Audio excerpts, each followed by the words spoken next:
অনাস্থা ভোটে কংগ্রেসের প্রধান অপসারিত। যশোতলা পঞ্চায়েতের নতুন প্রধান সিপিএম এর বেলুয়ারা খাতুন। লালগোলা যশোতলা গ্রাম পঞ্চায়েতে বড় রাজনৈতিক পালাবদল। অনাস্থা ভোটে কংগ্রেসের প্রধান রাফিনা খাতুন অপসারিত হওয়ার পর সোমবার নতুন প্রধান নির্বাচিত হলেন সিপিএম এর বেলুয়ারা খাতুন। গত 6 আগস্ট অনাস্থা ভোটে রাফিনা খাতুনকে প্রধানের পদ থেকে অপসারণ করা হয়। এরপর সোমবার নতুন প্রধান নির্বাচনের জন্য ভোটাভুটি হয়।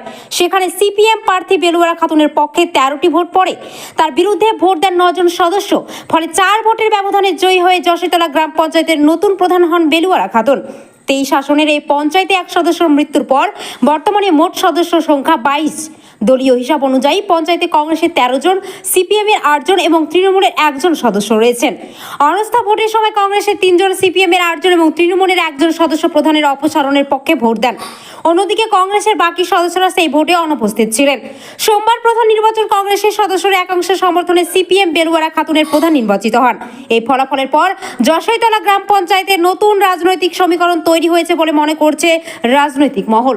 Bureau report, AB news Bangla. আমি যশোতলা গ্রাম পঞ্চায়েতের বিরোধী দলনেতা ছিলাম। সেই সুবাদে এইখানকার যে প্রধান, সেই প্রধানের যে অনিয়ম, তার যে স্বৈরাচারী এবং তার যে ক্ষমতার একটা ব্যবহার করার যে মানসিকতা, সেটা প্রধান এবং প্রধানের স্বামী অনেকদিন থেকে করে আসছে।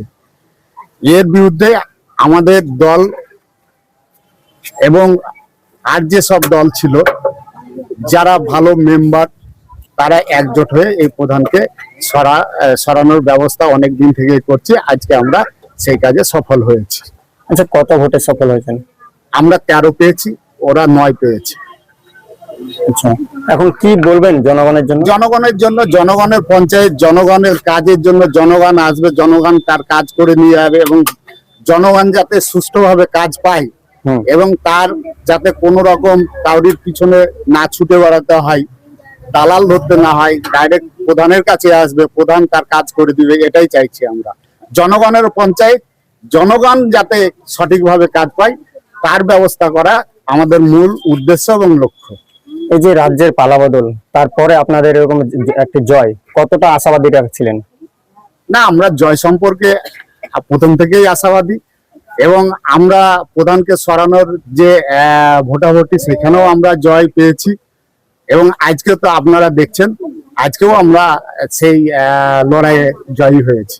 আচ্ছা, আপনার নাম বা পরিচয়? আমার নাম হচ্ছে মোহাম্মদ জাকির হোসেন। আমরা অনাস্থা ভোটে যতটা ভোট পেয়েছিলাম তার থেকে আমরা কিন্তু আজকে আরো বেশি ভোট পেয়েছি। প্রধান সাহেবের যে দুর্নীতি, তার বিরুদ্ধে কিন্তু আরো মেম্বার আমাদের সঙ্গ দিয়েছেন। তাই আমরা চাই যে আমাদের সঙ্গে আজকে যারা সঙ্গ দিয়েছেন, তাদের মতো ভাবেই, তাদের মতকেই প্রাধান্য দিয়েই এখন থেকে এই পঞ্চায়েত পরিচালিত হবে। তবে সাধারণ জনগণের জন্য কি বার্তা রাখছেন? অবশ্যই আগের প্রধান সাহেবা যিনি পঞ্চায়েতকে পরিচালনা করতেন, তার যে স্বৈরাচারী শাসন, সেখান থেকে জনগণ যতটা অপমানিত হয়েছে, লাঞ্ছিত হয়েছেন, এখন থেকে আমি এইটুকু আশা রাখছি যে এখন জনগণের পঞ্চায়েত হিসেবে আমি এক পঞ্চায়েতকে পরিচালনা করতে চাই। এই এখন পঞ্চায়েত হবে একটি জনগণের পঞ্চায়েত। সেখানে জনগণ এসে সুষ্ঠুভাবে কাজ করতে পারবেন, সম্মান পাবেন এবং সঠিক কাজ পাবেন। আপনার নাম? আমার নাম বেলুয়ারা খাতুন। এটা সাধারণ মানুষের জয়, কারণ জনগণ চেয়েছিল, তার সঙ্গে সঙ্গে আমরাও জনগণের যে চিন্তা ভাবনা, সেটাকে আমরা রূপ দিয়েছি। কারণ হচ্ছে আগেকার যে প্রধান শুধু স্বৈরাচারী ছিলেন না, তার সঙ্গে সঙ্গে তার স্বামী সিভিক ভলেন্টিয়ার হওয়ার সুবাদে জনসাধারণ গিয়ে পঞ্চায়েতে কোনো কাজে গেলে তার উপর হেনস্থা করা হয়েছে, তাকে মারপিট হয়েছে এবং কিছু কিছু সময় তাদের নামে থানাতে কেসও হয়েছে। তো আমরা আজকে সাধারণ মানুষকে নিয়েই, যাতে এই পঞ্চায়েতটা সাধারণ মানুষ গিয়ে তার কাজ নিজে বুঝে নিতে পারে, এটার জন্য আমরা আজকে ওই প্রধানকে সরিয়ে দিয়েছি।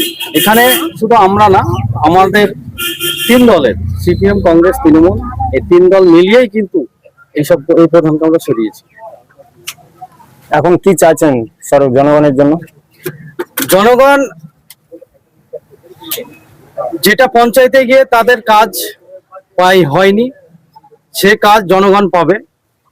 সব জনগণই, এখানে কোনো দল বল নির্বিশেষে সবাই কাজ পাবে এবং কাজ করবে, এটাই আমাদের আচ্ছা, আপনার নাম বা পরিচয়? আমার নাম হযরত উমর, আমি তৃণমূল কংগ্রেসের মেম্বার।